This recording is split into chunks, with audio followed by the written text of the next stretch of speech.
Hello everyone and welcome back to another day of our 30-day study challenge. Today we're going to be talking about the Hardy Weinberg equilibrium. I'm going to be doing some explanation of what it is, how to use it, and lots of practice problems, so be sure to grab some scratch paper so you can exercise some active studying strategies along the way with this video. And be sure to subscribe so you don't miss out on any of the other days of our 30-day biology study challenge. Let's get started. Now, what is the Hardy Weinberg equilibrium anyway?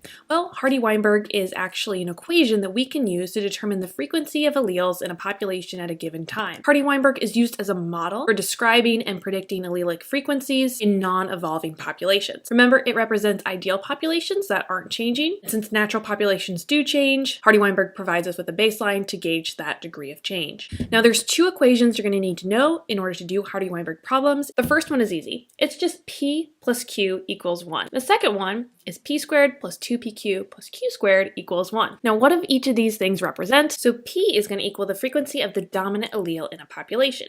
Sometimes we represent that with a capital letter, like big A.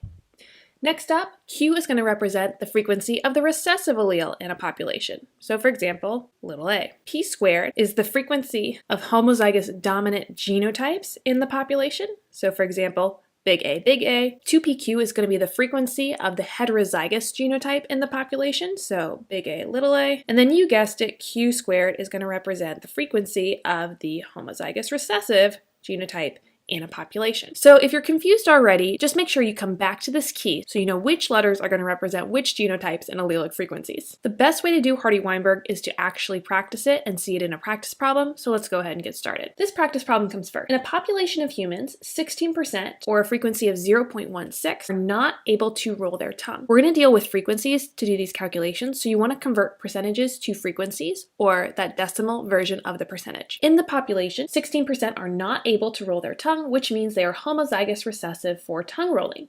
Using the Hardy Weinberg equations, determine the frequency of homozygous dominant tongue rollers in the population. So in order to figure out how to solve this problem, we need to know what it's asking. The frequency of homozygous dominant genotypes in the population, if we look back at our key, is P squared. So we're solving for P squared. We already know something in this problem though. So the one variable we already know is Q squared in this situation. That is going to be a frequency of 0.16. The next variable we know we can figure out by just square rooting Q squared to get Q, and that'll give us 0.4. Now we can use that first equation, P plus Q equals 1, to determine P. See, now we're just doing basic algebra to get the variables that we need. So in order to determine P, we rearranged some of the variables to solve for P. And 0.6 squared is 0.36, and that is our value for P squared, or the frequency of homozygous dominant tongue rollers in the population. Let's look at one more easy practice for today. Let's say we have a population of rabbits. Some are brown and some are white. The brown allele is dominant, the white allele is recessive. So brown rabbits can have big B, or big B, little b. White rabbits can only be little b. Know that the frequency of the big B genotype is 0.35. So let's try to figure out the frequency of heterozygous rabbits, the frequency of the big B allele, and the frequency of the little b allele with this information. We know that the frequency of the big B genotype is P squared.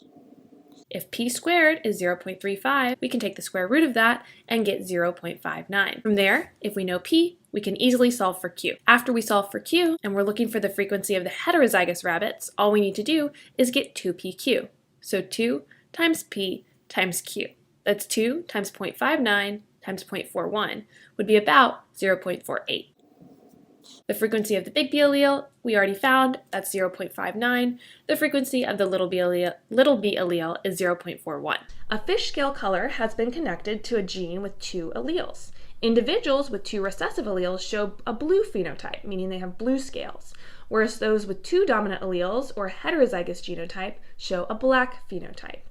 In a population in the Caribbean, 1 in 2,000 fish show blue scales, so we already know it's not very common. Assuming the population is in Hardy Weinberg equilibrium, what is the frequency of carriers in the population? Carriers, again, are going to be heterozygous individuals. So what are we looking for? Let's put it in terms of Hardy Weinberg. 2PQ is going to be big A, little a. So we're looking for the value of 2PQ, or the frequency of heterozygous individuals in the population. What do we know already? Well, we know Q squared, which is the frequency of the homozygous recessive genotype in the population, because we know that fish have to have 2 recessive alleles in order to be blue, and 1 in 2,000 fish are blue. So that's little a, so that's Q squared. So 1 divided by 2,000 is going to get us our frequency, which is really small, 0.0005, teeny tiny frequency. So from there, we can start just to calculate the rest using basic algebra. Well, let's get Q first. Get the square root of 0.0005. That's going to give us 0.0223. Again, I've rounded a little bit here. And then we can rearrange P plus Q equals 1, which is one of our formulas. It's on your formula sheet. 1 minus 0.0223 equals 0.9777. And that is our P value. So now all we need to do is take 2 times P times Q to get the frequency of carriers. And we multiply all those values together and we get 0.0436, which is the frequency of heterozygous individuals in our population. Thanks so much for watching. Tomorrow we're going to be talking about phylogenetic trees, so be sure to subscribe so you don't miss out. Thanks so much for watching. Give this video a like if it's been helpful, and I'll see you later.